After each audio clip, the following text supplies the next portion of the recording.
Morning, কেমন আছেন সবাই? ঋতুশ্রীর আরও একটা ব্লগে আপনাদেরকে অনেক অনেক স্বাগত। চলুন আজকের ব্লগটা শুরু করা যাক। ঘড়ির কাঁটায় এখন প্রায় বাজে ওই 8:30টার মতন।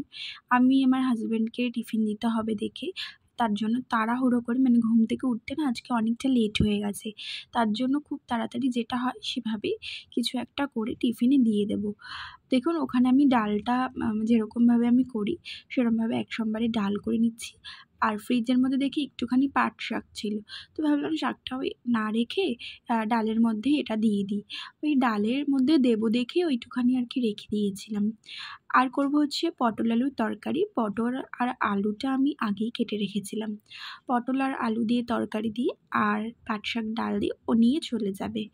আর আমাদের না আজকেও বিয়েবাড়ির নেমন্তন্ন আছে, জানেন তো? তো সেই কারণে আজকে আর বেশি কিছু রান্না করব না, কারণ রাত্রিবেলায় যেহেতু খাওয়া দাওয়ার হবেই না, কারণ আমাদের ফুল ফ্যামিলির আজকে নেমন্তন্ন আছে, তো সেই কারণে ওদিকে রান্নার ফাঁকে ফাঁকে এদিকে ছেলেও ঘুম থেকে উঠে গেছে, বেডটা পরিষ্কার করে নিলাম। দেন তারপরে এখানে ঘর দর মোছা টোছা হয়ে গিয়ে তরকারিটা হতে দিয়ে ঘরটা মুছে নিয়েছি। খুব তাড়াহুড়ো করে করতে হচ্ছে জানেন তো এখন, কারণ ছেলে না একদম থাকতে চায় না, আর বসতে শিখেছে তো। আর ওয়াকারের মধ্যে ওকে রেখে দিলেও না এদিক থেকে ওদিক চলে যায়, ভীষণ ভয়ের। তো এই টাইমটা হয়তো আস্তে আস্তে কেটে যাবে, তো এখন একটু এভাবেই অ্যাডজাস্ট করে নিতে হবে। দেখুন রেডি হয়ে এখানে চলে এসেছি একটা শোপিস বা একটা এরকম গিফটের দোকানে। আর দোকানটায় গিয়ে না জাস্ট মুগ্ধ হয়ে গেছি, এত দারুণ।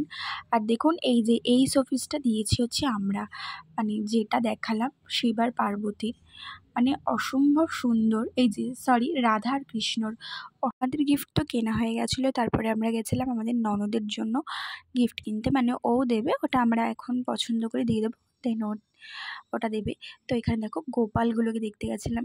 ওরে বাবা, ওকে তো দেখে ফাইনালি এই গোপালটা পছন্দ হয়েছে, ওকে সাজিয়ে গুছিয়ে একদম নিয়ে এসেছি। কি বলবো, আমাদের তার দিতেই ইচ্ছা করছিল না, মনে হচ্ছিলো এটাকে আমাদের বাড়িতেই রেখে দিই, ও এত সুন্দর এত মিষ্টি। তারপরে কিন্তু বিয়েবাড়ি চলে গেছিলাম। যেই বিয়েবাড়িটায় কাজ হচ্ছিলো ওখানে কিন্তু আমার ভাসুরি কাজ করছিল। তোমাদেরকে তো আগের দিনকে বললামই আমাদের ক্যাটারিংয়ের বিজনেস আছে।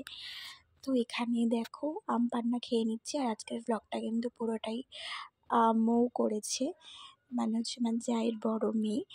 আজকের ব্লগটা এত দূরই। সবাই খুব ভালো থেকো, সুস্থ থেকো, সবাইকে ভালো রেখো।